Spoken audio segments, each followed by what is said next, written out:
Hello and welcome to another episode of the Inspired in Berlin podcast. My guest today is Joshua Michael Schrei. He's a writer, teacher, and a lifelong student of the cosmologies and mythologies of the world, in particular the Indian subcontinent.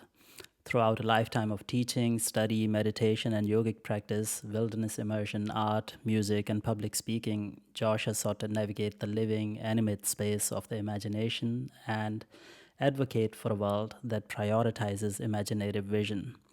Josh has taught intensive courses in cosmology, mythology, and somatic disciplines for over a decade. He has lectured on art, aesthetics, and mythology at museums and contemporary art centers around the world. His writing has appeared in several books, and he is the creator of my favorite, the Emerald podcast, which explores the human experience through a vibrant lens of myth, story, and imagination. Today's episode is very special for me because I have listened to every episode of the Emerald podcast, some multiple times, and I found it at a moment in my life where a lot of the ideas that I've been trying to learn kind of came together in this place of this is the living world. And the podcast helped me kind of bring a lot of those things together in very beautiful ways that Josh put together. So it is a very special honor to have you on this show, Josh, today. Welcome. Thank you. Thanks for those kind words. And if you've listened to every episode multiple times, then you've done more than I have. So you may be more familiar with the Emerald than I am, even. Well, don't test me on that because I'm one of those people who gets lost in the imagination and the Mm. imaginative, and I have a hard time quoting things. But it's an amazing piece of work, and perhaps we can start there. What got you to start the podcast and really put so much effort into it? There were really a number of confluences in my life, but I think that you could say the most important one as it relates to our conversation today is that after, you know, a lifetime of practice and study in many different traditions, um, I was really coming to feel that a lot of the analysis of myth and the analysis of spiritual tradition out there was coming from a very cerebral academic place that removed it from its heart essence, and understanding that myth, story, um, has been somatically felt and was and is a direct experience rather than a mental abstraction, um, to me is fundamental in really knowing, you know, the heart of myth, the heart of story, the heart of the human experience. And so you could say the core impetus behind the Emerald podcast is really to return people to the immediacy and immediate somatic felt sense of a living world, not a living world as an abstraction, not the mythic forces as literary abstractions, but as real living presences in our lives. And this used to be conveyed orally through story. It used to be transmitted through story. It used to be possible in the ritual context in which myths were delivered, right? There was something called transmission happening, and that transmission happened through the voice, and it happened through the states of consciousness that the people gathered were in, and because of that it was alive. Myth and story were alive and are still alive in certain traditions around the world. And when we abstract it too much, when it becomes a kind of cerebral literary exercise, um, then it takes us away from that living pulse, that living heart. So the podcast is an attempt to return us to the living, pulsing, vibrational heart of myth and story, you could say. Thank you. And thank you for putting the podcast together in a way that it really does that job. I really have to put that out there for all the listeners. I will repeat this many times. If you haven't listened to the Emerald yet, please, please, please give it a try because it is really an experience. It is not just listening to some words. So, talking about stories, What is your favorite myth? um, I'm sure you know that that's an impossible question. You know, there are myths, and then there are myths, and then there are myths, and there are so many myths that I feel from so many different traditions resonate with the basic experience of what it is to be in a body, in um, a pulsing, living, breathing cosmos.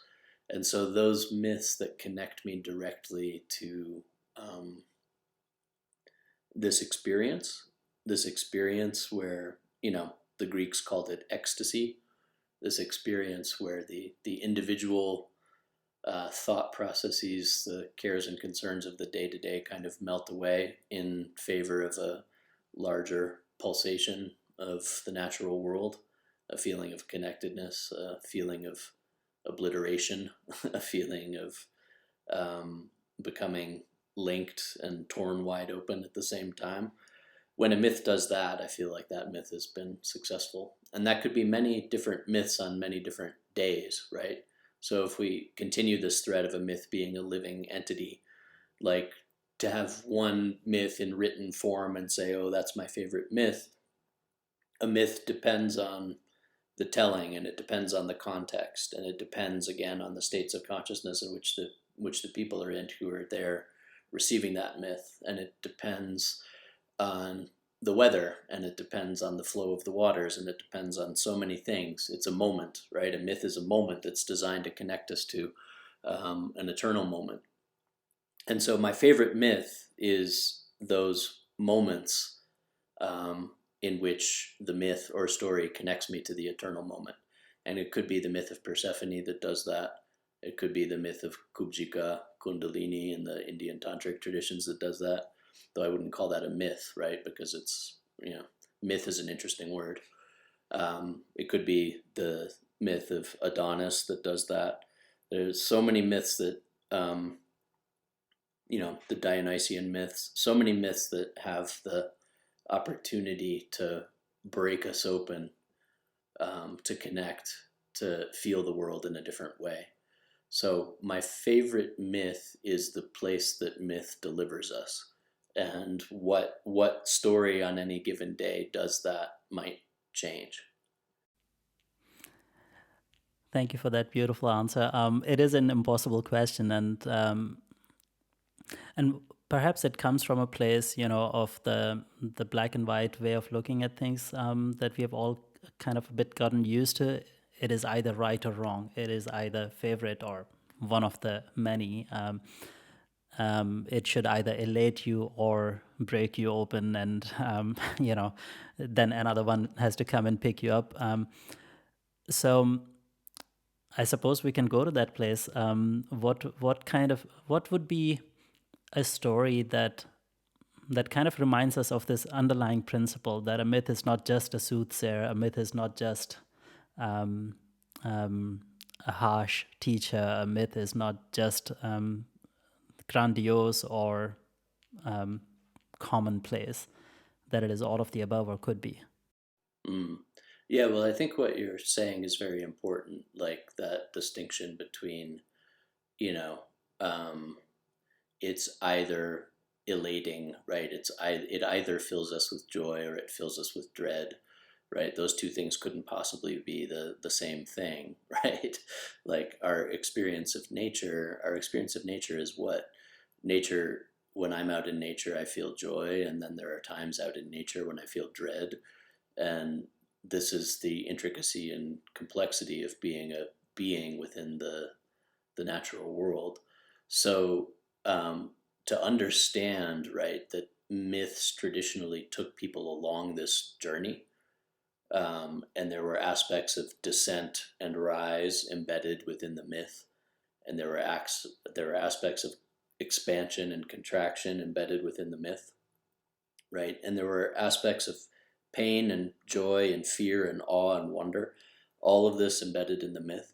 It's to take people on a journey, a seasonal cycle, a shedding, a letting go, and then a reconstruction again into a different paradigm and a different way of seeing, right? So myth is designed to take people through the extremes of human experience, you could say.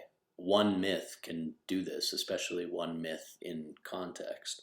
So for the ancient Greeks, and if you've listened to the podcast, which I know you have, um, you know, there's a moment called telos, like the initiatory moment, the moment where one experiences, and a lot of ritual is designed around taking people to this moment, the moment where one experiences like the death of the small self and the birth into a greater cosmos, right? Where one experiences that simultaneous joy, pain, ecstasy.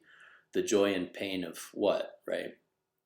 The joy and pain of like being in an individual body in a vast cosmos, right? The joy and pain of being separate yet conjoined, right? The joy and pain of feeling one with this universe, but also feeling separate from this universe, but also feeling one with this universe, right?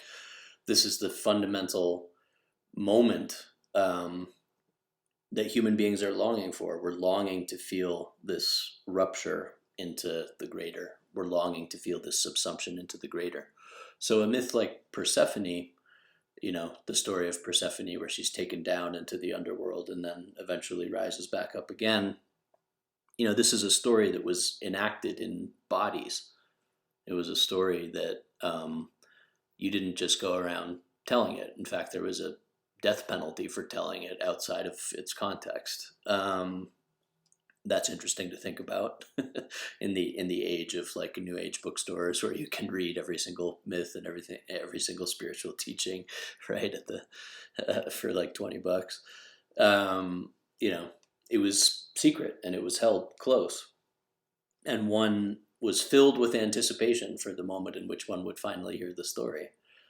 And then one was taken on a journey, right, to Eleusis. One was taken on a journey, and that journey involved dancing and recitation and singing and fasting and adoration, and it involved offering platters and masks and feasts prior to the fasting, and then upon the arrival at Eleusis, it quite possibly involved the imbibing of an entheogenic substance. That's still debated, but to me it's pretty clear. And within that state of rapture, one then was taken into the depths, into the night, into the descent, into the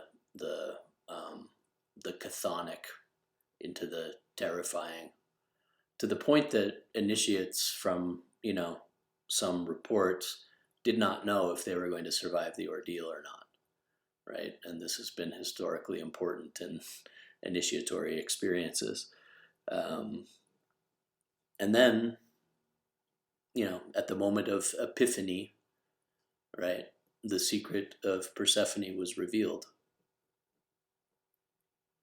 And then the sun rose and people danced upon the green lawns at Eleusis, right, as the sun rose. And there's an entire journey that this is taking the individual body on. And it's a journey that's reflected in how bodies work and how consciousness works. It's reflected in the pulse of consciousness. It's reflected in the pulse of the seasons.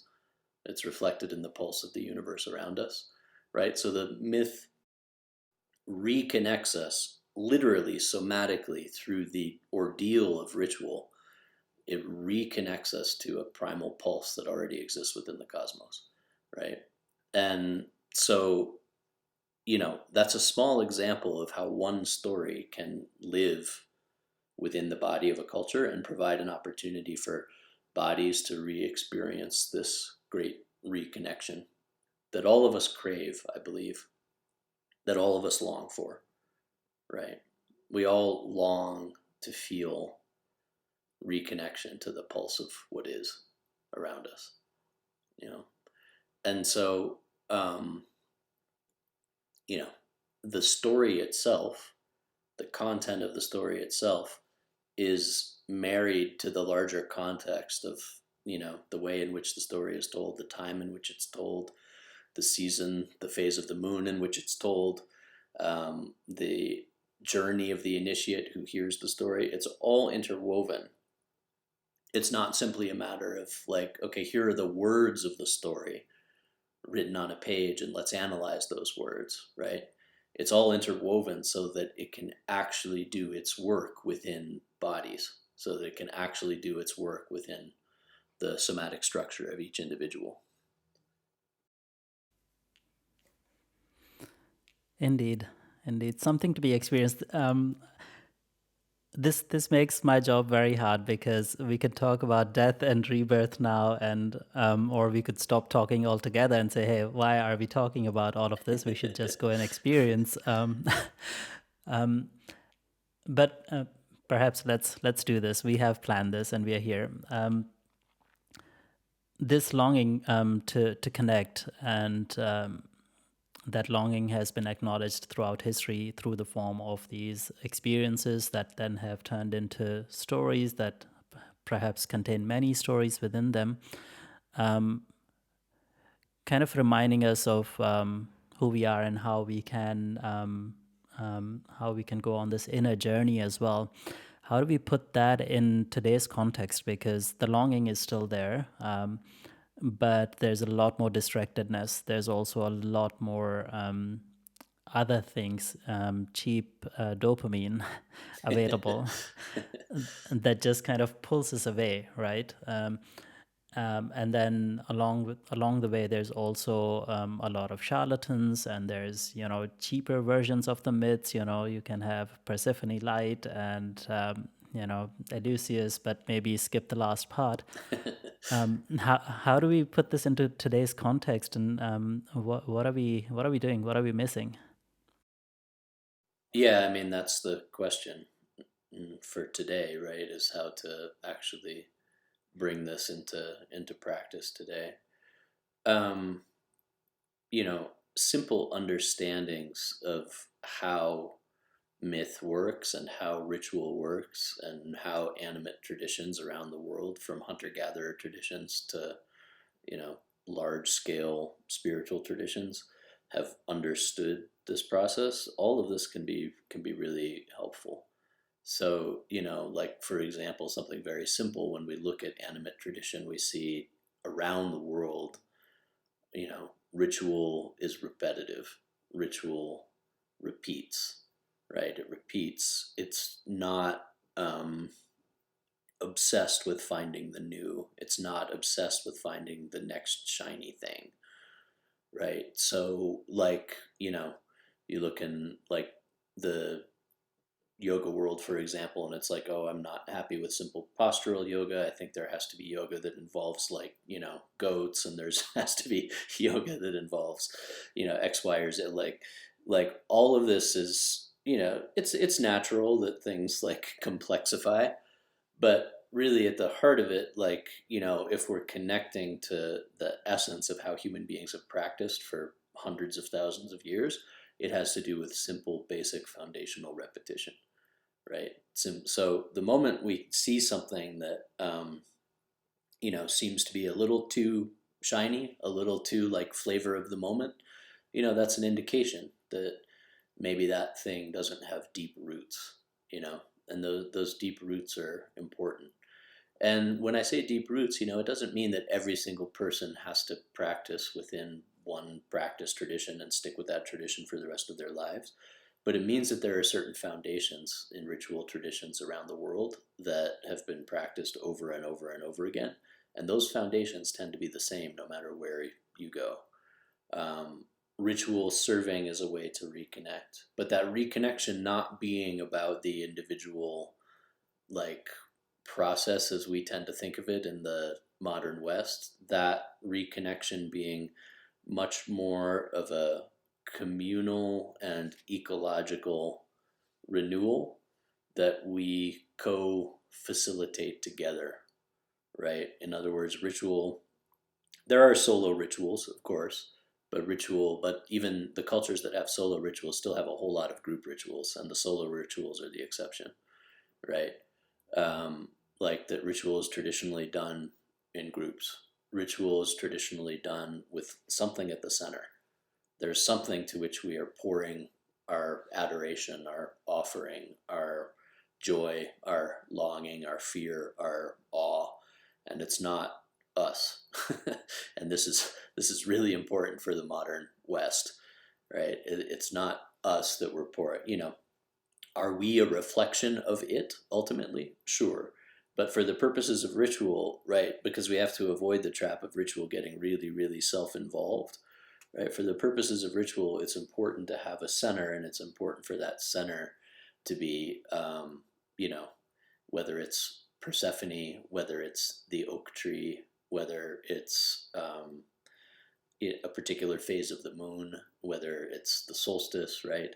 Whether it's the vegetation god, whatever it is at the center, that thing um, receives, right, what we have to offer and then reciprocates back. And this beautiful relationship that develops um, allows us to get out of ourselves for a little while and to receive the replenishment and renewal that getting out of ourselves brings, right? It's not simply an individual psychological process. It's a process of direct somatic connection to something greater than ourselves, right? So that's really important to ritual all around the world. So when we see modalities that get too self-focused, that's when I wonder again about those roots. Those tend to have fairly shallow roots that are born in Western traditions of self-involvement and individualism, right? Which has its place. Right? So to me, it's like your question is about like understanding in this day and age, really understanding what the foundations of ritual practice and mythic practice have been in cultural traditions around the world. And whatever our tradition is, whatever we're practicing it, to make sure that it's a reflection of those basic foundations and principles. So, like I said, like there are warning signs when, there are ways of starting to see like, okay, is this something that resonates with how humans have practiced this kind of thing for hundreds of thousands of years? Or is this, something that may be kind of recapitulating fragmentation that we already experience, recapitulating the need for something new and shiny and marketable, right? Most traditions are extremely simple when you get to the heart of it. They're not like, they're not in this constant battle to outshine one another by being like the next new thing or anything like that, right? They're very foundational and they're very simple. um, One thing you can really look at is like, does it involve offering or feeding? Because animate tradition everywhere involves offering or feeding. There's always something being fed. There's a basic recognition that we're in the food cycle. There's a basic recognition that I am borrowing from this world and I need to give back. And this establishes relationality like nothing else does, right? So if we have an altar or a shrine, or we're working with forces of nature out in the woods or this kind of thing, it's always important to keep everything fed. Um, just went to this beautiful retreat center in Australia and did a little immersion there with some folks who've been taking a course, and they had like all these beautiful like Buddha statues and angelic images all over the property. And but I'm used to Indian tradition where things are like slathered and fed, and they looked kind of lonely all out there. They were just kind of all sitting there out there on the land. And in living animate traditions that I know, like those things would be fed, always fed. So the first thing I had people do when we arrived is go around and feed every single one. This is like 20 or 30 scattered across multiple acres of property. It's like, let's go feed every single one of these, right?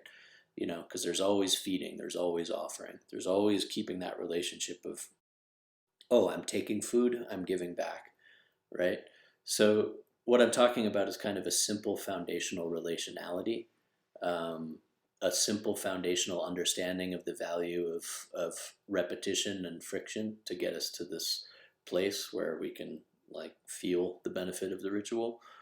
And then a simple, foundational understanding that the ritual ultimately is about linking to something greater, something at the center, not about us and the way that we think of us. Ultimately, it does replenish us, right? But it's not about us and the way that we think of us. So, um, those are a few things. I mean, the question about how to integrate it into the modern world is something that we could talk, forever about. And also, I just want to say that, like, personally, um, and just so everyone knows, like, I don't teach a particular tradition. I have studied in several traditions, and I continue to do so. And I have studied the myths of the world for a very long time. And what I hope to do is to provide foundations for people to practice within their own traditions. I'm not out there saying that I'm like a spiritual teacher transmitting a tradition or anything like that. Just want to make that clear because we live in a day and age where that can be unclear sometimes, and I'm super clear about that. But within that, I encourage people to find a practice tradition. I encourage people to find a tradition, and some people, because of the culture that they come from, the geography that they come with a tradition. But a lot of people in the modern West are fractured from their tradition, and I think it's important to go deep. And it's hard to go deep if we don't spend any time at all studying in a tradition. Like, in other words, if we just kind of surf the spiritual marketplace and, oh, this week I'm at a Tibetan Buddhist retreat, and the next week I'm drinking ayahuasca in Peru, and the next week, right? Like, you can have a lot of experiences, you can collect experiences, but you've heard the old analogy, right, about like digging little holes instead of a well, like digging a lot of little holes instead of a well. It is important, I feel, to have a well. Um, and that can be as simple as a daily practice that one does for years, or it can be studying in an existing tradition. And one of the things I say a lot about studying in tradition these days is that that tradition doesn't have to be perfect, right? It's like a lot of times these days, like, people are like expecting a tradition to resonate, like every single thing that tradition said is supposed to resonate. Actually, interestingly enough, like, it's supposed to not resonate. Like, there's supposed to be areas of friction. There's supposed to be areas where, like, we're supposed to resonate, obviously, with some of it, but there are definitely supposed to be areas of friction that we rub up against within tradition, because those are growth points. Those are growth points where we can practice and sometimes let go of things having to be the way that we exactly want them to be. This is like, this is part of what community brings. All of this is fine theoretically, but then you actually put it into practice in community, and what it's like to actually, like, get along with other people who have differing views and practice a tradition that you butt up against sometimes. Like, you know like, this is the friction where growth happens. And if we want a relational world, if we want to be able to kind of counter some of the paradigms of isolation that are out there, we have to be willing, not only to practice that which resonates, but to be in relation with that which does not resonate also. Yeah.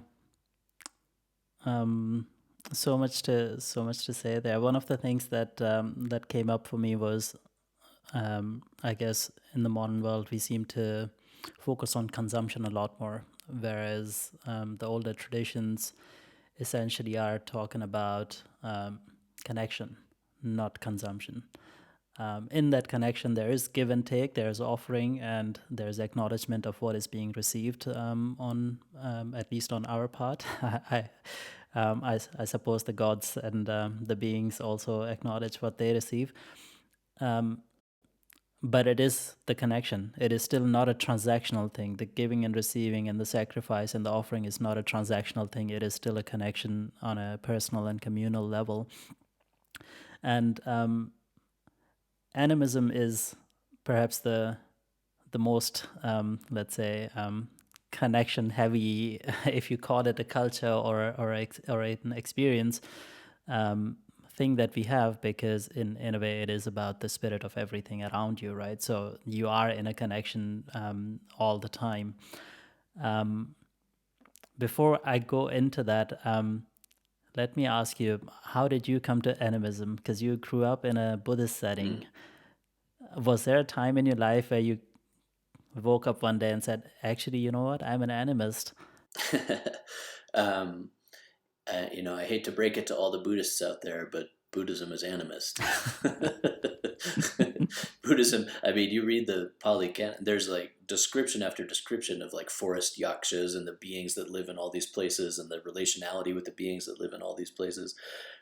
What's funny is that, I think a lot of Westerners who adopt Buddhism adopt it for kind of the peace of mind, psychological benefit, right? And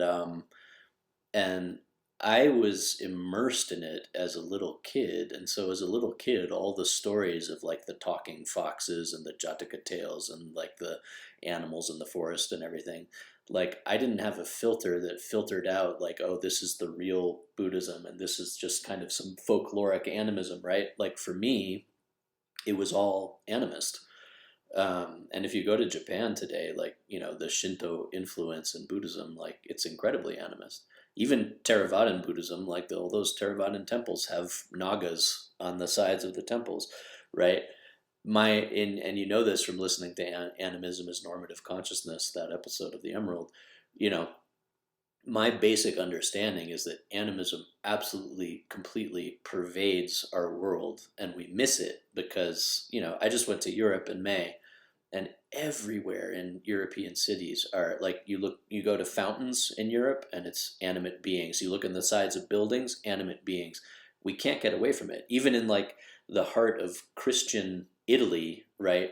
All of the fountains, all of the statues, it's all Greek myths. It's all animate beings. It's all water beings and like Poseidon and this kind of thing. It's absolutely inescapable. So I grew up immersed in it, and then we went to India when I was 13 years old and lived in India. And there, everything has a god, everything is animate, everything is a confluence of animate forces. And that just opened my eyes in such a beautiful way at that age, particularly, which is kind of this transition into adolescence, um, to have my world blown open, within a culture where the mythic is present and unfolding and real, and new traditions of transpossession are arising all the time, and new traditions of goddess worship are arising all the time. Right? It clued me into a dynamism that's present. And then, I spent my adolescence and a good part of my young adult life in Santa Fe, New Mexico, in the Southwest. And here the Native American influence is really strong. And it's palpable and felt in the land here. And I studied in the Lakota traditions, the Sweat Lodge traditions, and also at the same time was studying Qigong practice and Taoist practice, which is deeply, deeply animist. And so, you know, for me, it's always been there. It's always been, oh, this is meant to be practiced and felt, practiced and felt, practiced and felt, right? And again, I think that goes missing in a lot of the Western adoptions of these traditions. It's all like extracting the mind of the tradition from the body of the tradition, which the Western world loves to do in many, many ways, right? So you extract the mind of the tradition and you say, like in Buddhism, for example, that the only thing that's important, the thing that's really important in Buddhism is meditation. That's it, right? And then you ignore the chanting, which is actually a way of literally vibrationally resonating with the animate around us, right? Like we ignore the little incense offerings and the candles and the flower offerings and the feeding. Ignore all those descriptions of tree spirits and tree beings because all that's, yeah, that's just folkloric. But the real Buddhism is the meditative Buddhism. Luckily, there are Buddhist scholars that are now challenging this and starting to return us. There's a great book called Buddhist Magic by Sam Shaikh, I think his name is. Um, and, starting to understand that these two things are inextricable. There's not a false divide between, the Buddhism of the folk and the real Buddhism, right? So, for me, it's always been there. And then there have been certain experiences throughout my life and certain traditions that I've practiced in that have reawakened it for me at various stages.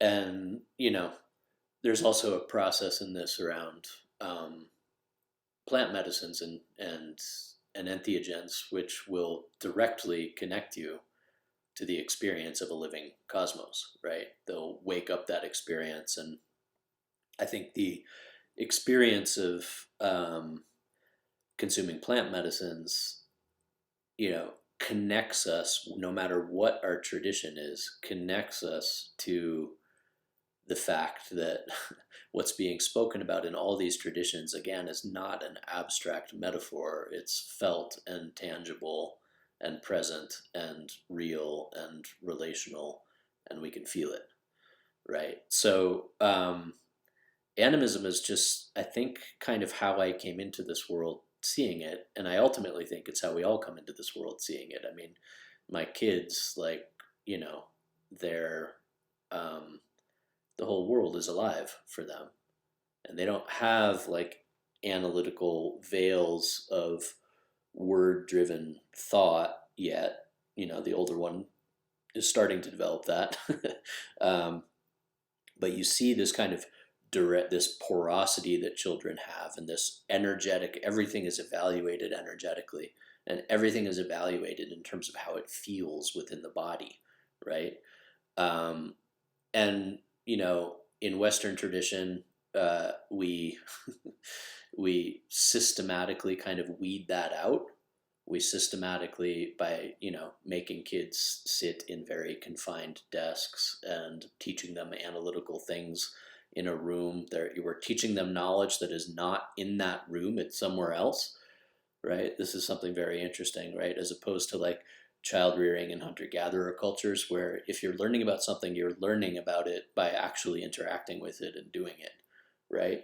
Like, um, you know, so I think that we all start out as animists, and it's kind of funny. And if it weren't so sad, it would be funny in the Western world. It's like kids grow up with cartoons where like plates are talking and teacups are talking and everything's alive and everything's talking, and then what, at a certain age we tell the kids like, oh, by the way, that was just completely false, and now welcome to the real world, go to college Yeah. and get a job.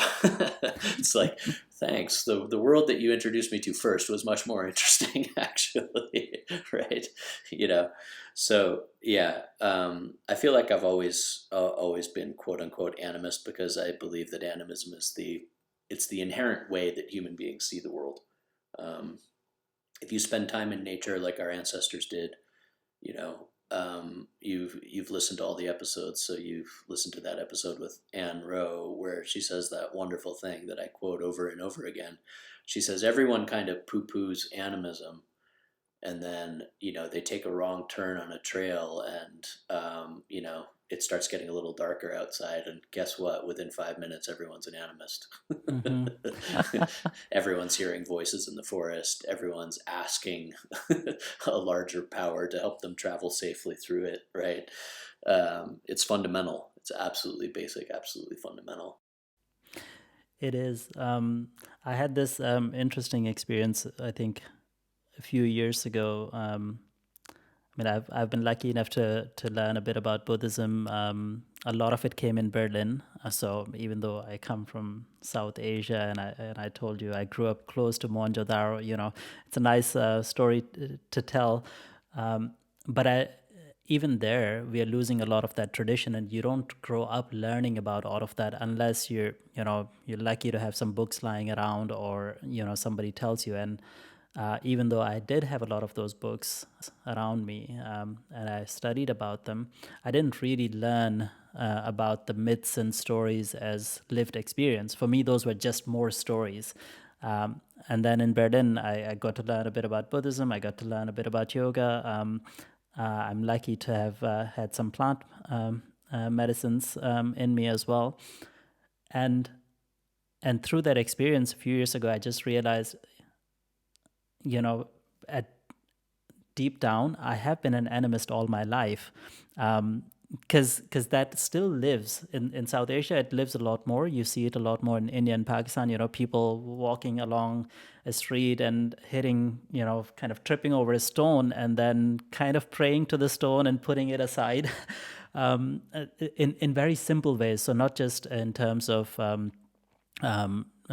going and giving offerings at some particular shrine or on a particular occasion. People somehow have it in them. Um, and I remember this again after I listened to your episode, Animism is Normative Consciousness. And then most recently, a couple of months ago, I was in Botswana, and we went through Zimbabwe and we were standing at Victoria Falls. And throughout this trip, it was a safari trip. You have people, Europeans, talking to animals and trees. We're trying to track a leopard, and people are kind of praying to the trees to give us space so that we can get through. And suddenly everything becomes alive, and this is just normal. And you stand at Victoria Falls, and people are. I mean, I was talking to the waterfalls, and I was like, "Wow, I appreciate your might. I appreciate your presence. What is your lesson to me?" And I was getting lessons back, and interpret it however you will. But this is me talking to the spirits of beings all around me, and it wasn't just me, it was everybody else. People telling the water to let them pass and not wet them. It's just very simple animism. I see you, I acknowledge you, I appreciate your presence. I don't want to get wet. Can we work through this and work it out between us? And then, as you said, when somebody's car breaks down, they are praying to the car, please don't die on me. Let's just get home. So you're right. Animism is there. It's always there. It's somehow is always there. But perhaps kind of we lost the peak experience part of it, which we get when we go and if we're lucky, we get some plant medicine or we have a breakdown of sorts, and then the spirits come crashing in, and our walls are not as strong or our doors are flung open in those moments. Would that be a right way to put it? That we've kind of gone to a poorer version of it for some reason, and but it is still there. Well, I think in the Western world we have a really anemic understanding of states of consciousness and how they, um, you know, are how they basically determine everything, and how really a huge percentage of human activity centers around altering consciousness and finding ways to experience the world through new states of consciousness. In other words, um, again, like the animate isn't a conceptual thing; it's a very immediate, pragmatic, relational thing, like you're talking about. And in tradition after tradition, they've realized that there are states of consciousness that facilitate deeper connection, deeper rupture, deeper breaking open of the individual, uh, deeper like acquisition of heightened sense faculties through which to feel and interact with the animate. So anthropologists have studied global cultures, and they've found that there is not one culture that exists that does not have some form of ritualized trance, right? Um, and this is important. This is important in understanding like how we interact with the world around us. That it's necessary to shift. That myth serves a necessary role. That animate ritual serves a necessary role. That even cultures that are completely immersed in nature, right? Like you think of the cultures of the Kalahari, um, that are spend all their time in the natural world. They also carve out ritual time and space in which to alter consciousness and experience a deeper connectivity to the world around us. Right? It's necessary. So when we understand that, when we understand that it's necessary for us to be taken into rapture so that we can experience the animacy of the world around us, then we ask ourselves, okay, well, if modern humans aren't ritualizing that, then how are we experiencing it, right? And you know, the modern world is very interesting, like the age of reason, quote unquote, in which people spent most of their day in these kinds of rational analytical states of mind, and then, in Europe anyway, spent all of their evenings like getting obliterated drunk. like you, you know like this is an interesting dichotomy, right? That need for consciousness alteration is still there, and the age of reason hasn't driven that away. These days consciousness alteration is everywhere, right? Like, um, you and I, yes, we're in dialogue, but we're actually sitting looking at glowing screens that are taking us through this kind of portal, like into a kind of liminal space, right? Everyone who carries a phone these days is being invited into a trance state of consciousness alteration all the time. We just don't tend to label it as consciousness alteration. We don't tend to label it as a trance state, right? So we are finding ways to get to alter consciousness. It's just done with a whole lot less intentionality and a whole lot less awareness. And I think because of that, the results are a whole lot scarier. I think it's much better to have our need for consciousness alteration to be upfront and center and to recognize it and to have rituals through which we can do it than to be like, oh, I don't know, I don't want to alter my consciousness, and then like unknowingly, unconsciously participate in consciousness alteration throughout the day all the time, right? So, you know, the lack of ritual access to ecstasy in our culture, right? The basic fundamental experience of ecstasy. Ecstasy's been kind of compartmentalized, and now it's like, okay, we go to a rock concert or whatever, and we feel our ecstasy there, or we go to a club. I know Berlin's got a lot of those. We go to we go to a dance club, and like that's our ecstasy, right? And that's wonderful. It serves a purpose. Um, but the less we formalize and ritualize our access to ecstasy, then the more we culturally seek it in unconscious ways.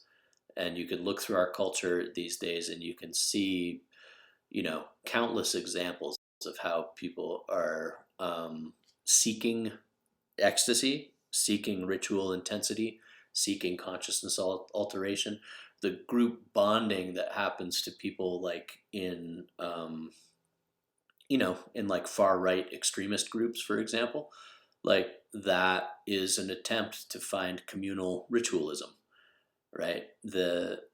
I did a whole episode on war and ritual ecstasy.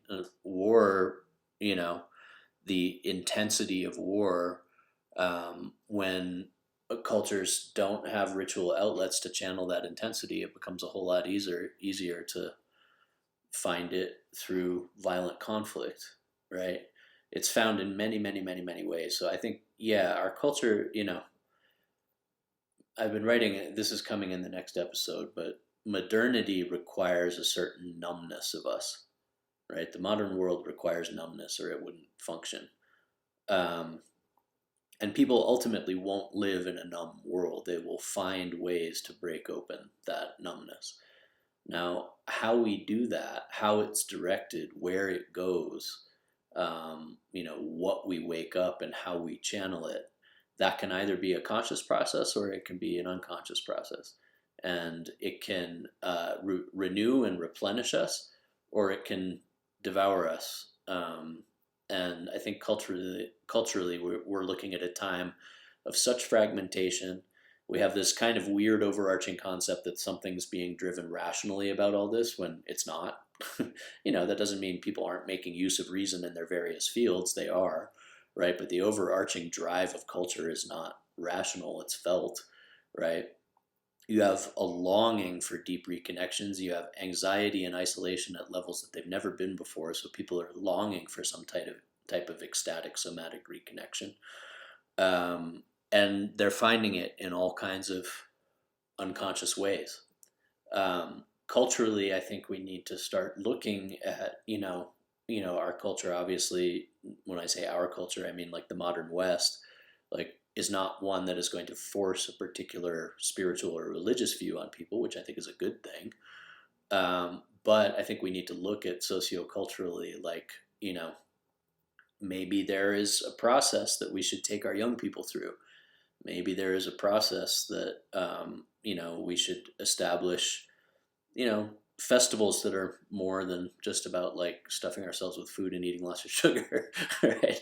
Festival, like, celebrations that, like culture-wide celebrations that allow people, access to the communal bonds of um, you know ecstatic ritual. I think we need to look culturally at what our rituals are and how our culture can be infused again, um, with the ecstatic and with ritual constructs that get us there. Yeah, I hope so. I hope we find something because living in Berlin, and Berlin is the mecca for all sorts of things like this, right? So we don't just have a shit ton of clubs, we have ecstatic dancing every other night. You can do that, and you don't have to drink or um, take any other drugs for that. But it has to be said, there's also a lot of this kind of ritual is a lot of it is almost the same as going to a football game, right? You get a bit of adrenaline pumping, you get a bit of catharsis. You do alter your consciousness for a moment, and you feel a sense of bonding, and that kind of takes the sting out of the rest of modern life because you do have to get up the next day and go to your job and be numb again until you can go and get a bit of a healing session. And that leads to some of the things that you talked in your conversation with healing from healing. There's a lot of that as well. But I wonder if it's something that has to happen organically, because inorganic ways of leading a culture have kind of led to a lot of very terrible things of late. And I think, at least in Europe, we have gotten to a point where it seems unacceptable that somehow an entire culture would kind of be led by parents. Parents are all kind of, they need their own healing, sort of, and something organic will need to come out. Yeah. I mean, I think a lot of it will happen organically. I don't think you can, at this point, culturally impose things. And at the same time, it's interesting because there are things that are culturally imposed on us all the time. And we tend to think of kind of modern Western liberalism as neutral in a way, and it's completely not neutral. It's we are being, utterly fed, and even the people who are doing the feeding are being fed a set of values and a way of being that permeates every single aspects of our lives. So, it's interesting our relationship with, like, oh, you can't, you can't impose a certain, like, ritual activity on folks, or you can't do this. There are actually, like, there are modern rituals, and again, like, technology and the phone is a good example. There are modern rituals that are being imposed on us constantly. We are constantly being, like, the free, the value system of the free market, the value system of, like, freedom without any sense of responsibility. This is being imposed on us as if it's neutral, and it's decidedly unneutral. So it's interesting, this question, right? Because what I'm seeing, yes, I mean, I think that individuals have to make their own choices about what they practice, and how they find access to the animate and how they find access. Um, but I also see that, like, within the market system as it currently is, um, I'm concerned that, you know, in the absence of any type of concerted drive, communal concerted drive, that system will just prove itself to be utterly dominant, and swallow everything and continue to enforce its values upon the world. So yeah, I don't know the answer. I know that I know how I can approach it within myself. I know how I can approach it within my family. I know how I approach it within, like, the community of practitioners that I seek to surround myself with, and that may be enough. But I also, like, I'm living in a country, the United States, that I think the 4 year political cycle is creating a situation in which, with the way that things are polarized these days, absolutely nothing can get done. Absolutely nothing can happen. Um, and I wonder about the longevity of that. I think we're going to see things that we've assumed for a very long time. Like, you know, I think things are going to start cracking and changing, and people are going to start saying, well, why not? And so we'll see how that plays itself out in the world. And I'm not saying that's all going to be positive. I think there's going to be all kinds of things that play themselves out as a kind of like post World War II stasis and assumption about the nature of, you know, states and this kind of thing starts to get like radically challenged from the inside. We'll see how humanity reshapes itself, and our planet is facing crises that like people spend a lot of time talking about how we want to do things, like we have to do things about it, right? And if you actually want to look at, like, within the United States, for example, the governmental shifts that it would take to actually be able to do something about it, those would involve probably questioning some of the very foundational tenets of American democracy, for example, right? So it's like, what do you do? What do you do? Do you say, like, people are just going to have to find it out for themselves? Or do you say, like, oh, we need a complete and total transformation reevaluation? I'm not sure. I don't have the answers. I know my kids are probably going to be like right in the middle of it, having to hash it all out in a world that I don't think is going to bear a whole lot of resemblance to the narrow sliver of post World War II liberal democracy.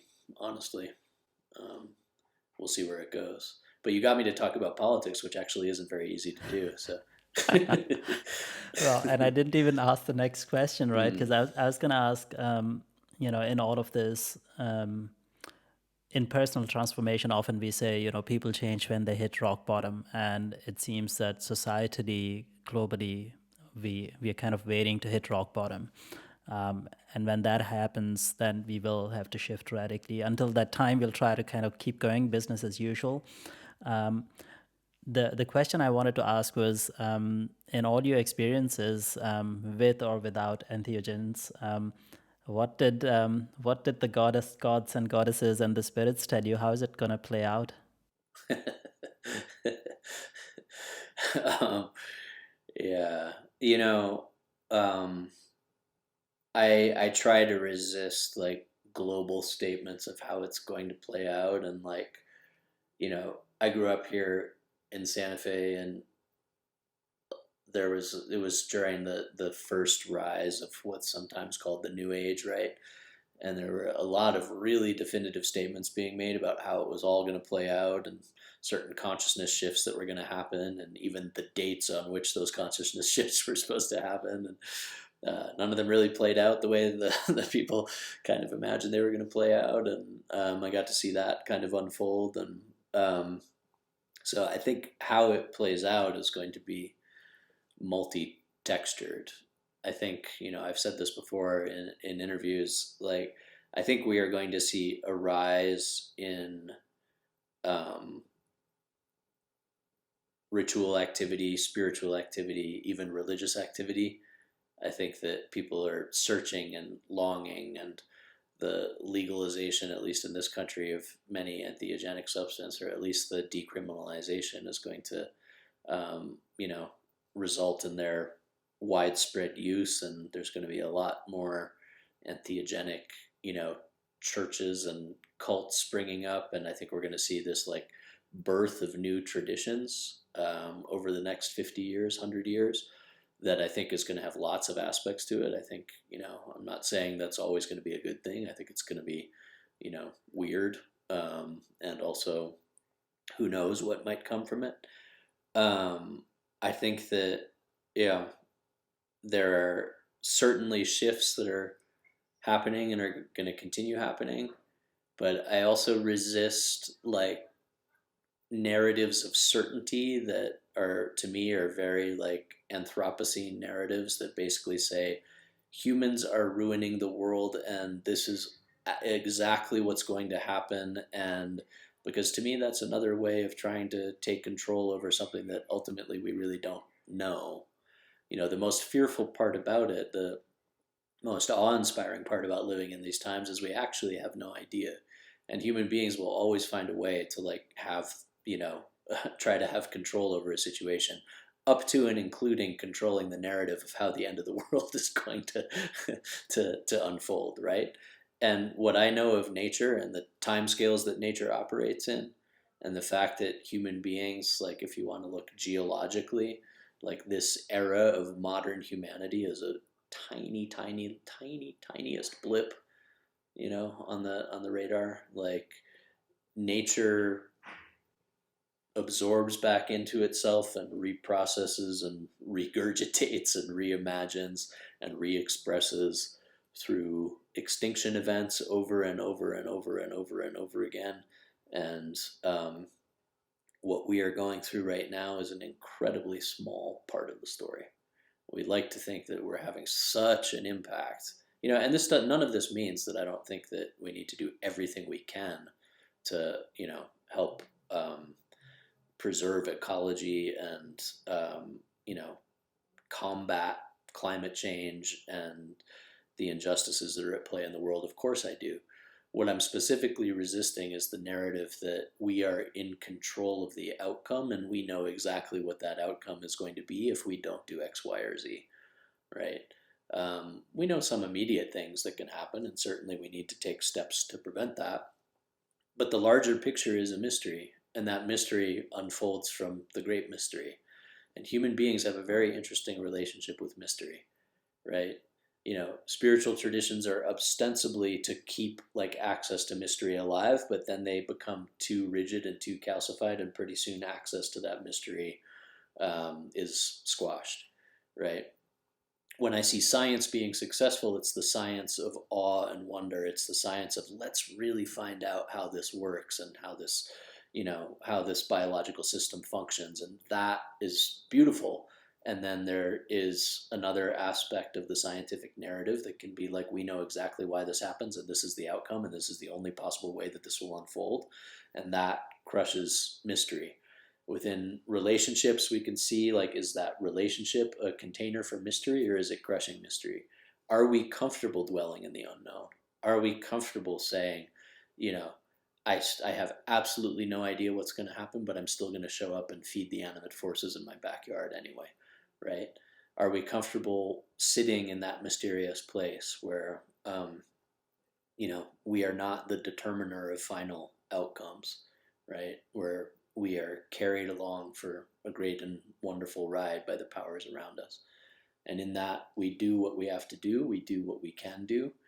But a whole lot of the practice is turning it over to the mystery, turning it over to the mystery, turning it over to the mystery.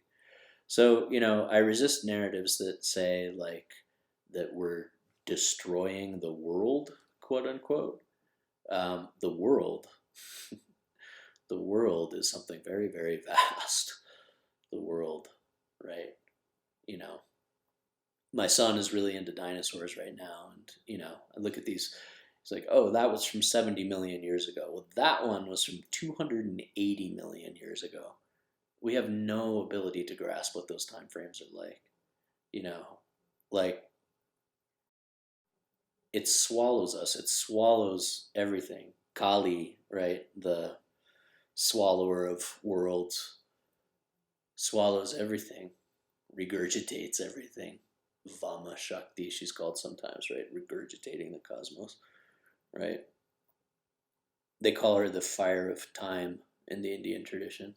And that fire, the vastness of that fire, can only be apprehended in altered states of consciousness in which we feel, oh, right.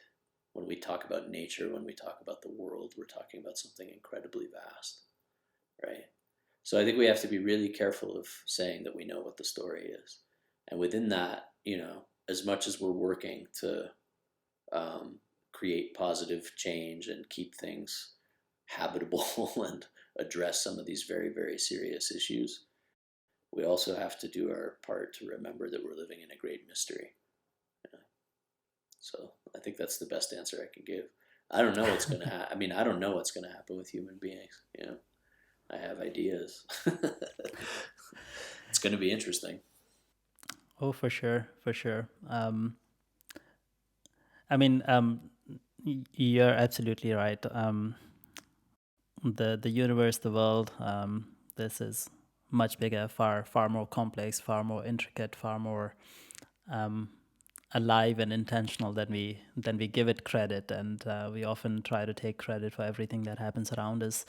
Um, but at least within our own sphere, our own interaction with each other, there's quite a few things that we do influence. And I mean, a lot of the myths and stories tell us about that, tell us about how to relate with each other, how we connect with each other, and how we go against each other.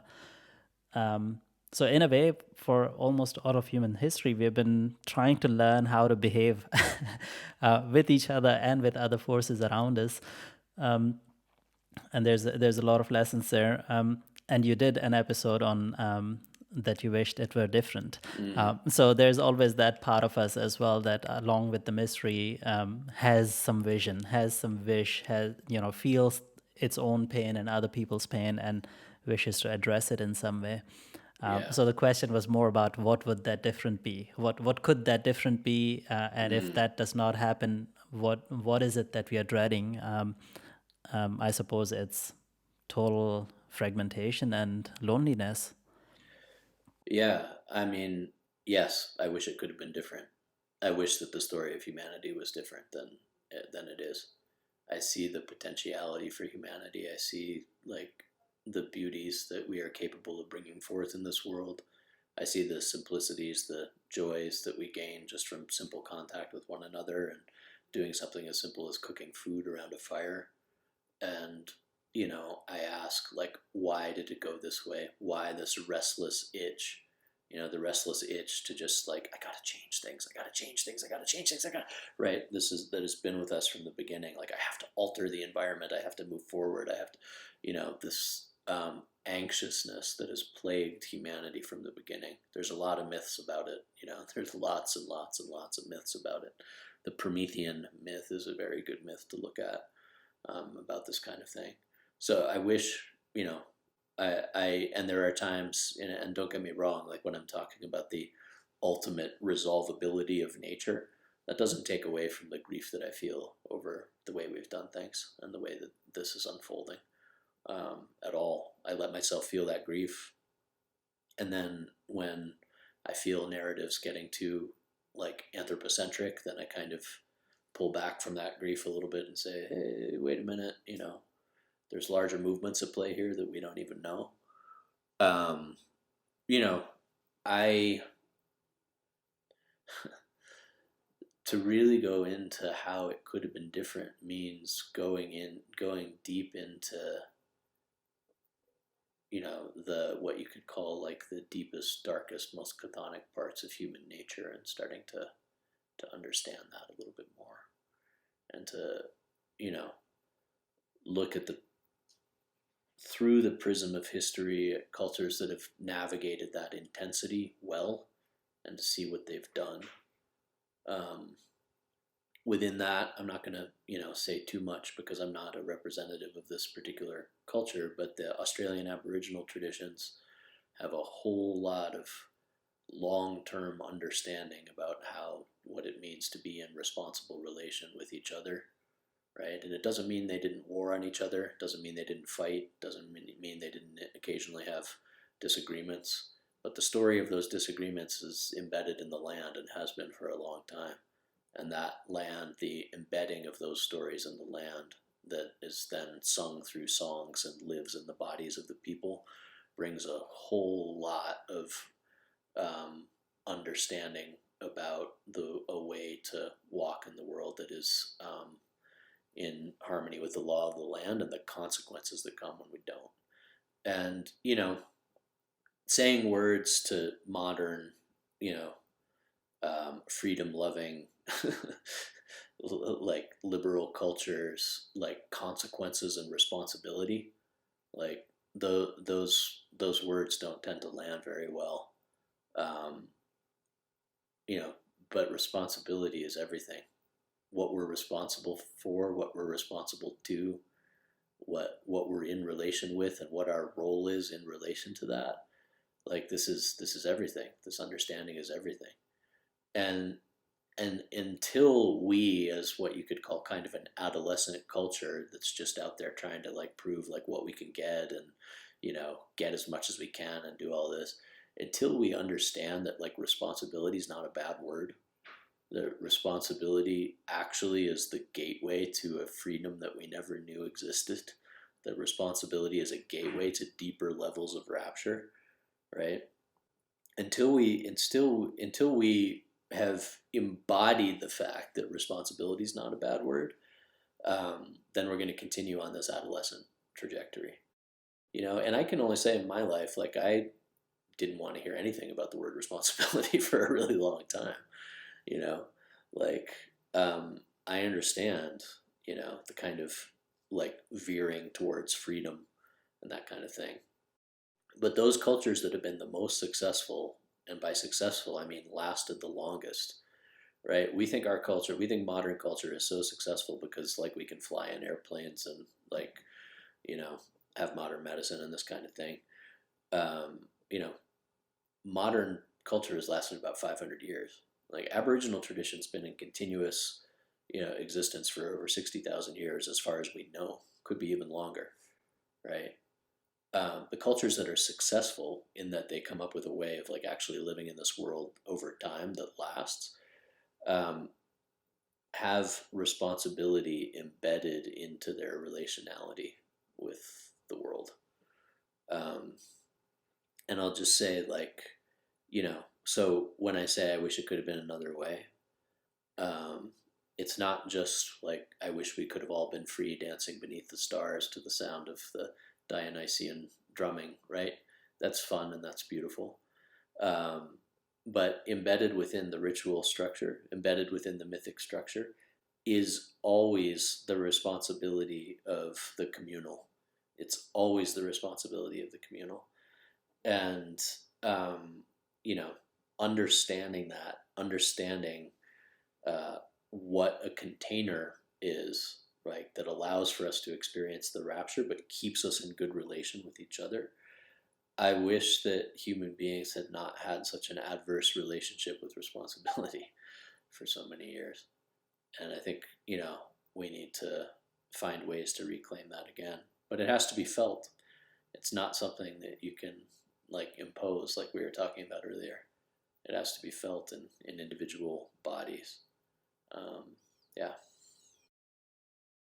Yeah, and a bit of calming down, that anxiety that fuels this relentless exploration that has become exploitation, in a way, right? And in a lot of the older cultures, in a way, there's a point where they decide almost to stop exploring further because to go further would be to ruin the relationship.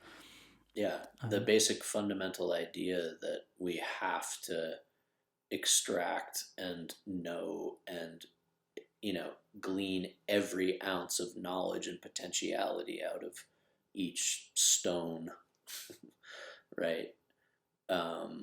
That is what you could call the curse of Prometheus. It's the curse of the forward thinker, right? Prometheus, the forward thinker, who is always constantly seeking to burn forward, right? To fire their way forward into what's next, what's next, what's next, what's next, what's next, what's next. And that fire is consuming the planet. And yes, it needs to be balanced with long, slow, deep, chthonic wisdom, knowledge, um, you know, which ultimately, and this is where I can speak, just from a little bit of personal experience, being a little bit older, having lived a few years, ultimately, the deep um, container, like the deep container, is far more gratifying than the immediate forward thinking anxiousness. Far more gratifying, right? So I hope I hope that we can find ways to start to to balance that fire with some depth, some deep pools of wisdom. Yeah. It may be that it can only happen in small ways in small isolated communities. It may be that humanity, like you said, will hit a particular low and then it has to be kind of reassessed. Um, it may be that environmental circumstances are going to dictate the fact that we can no longer have the type of lifestyle that we've kind of depended on. That may indeed happen. Um, we will see what the great mystery has in store for us.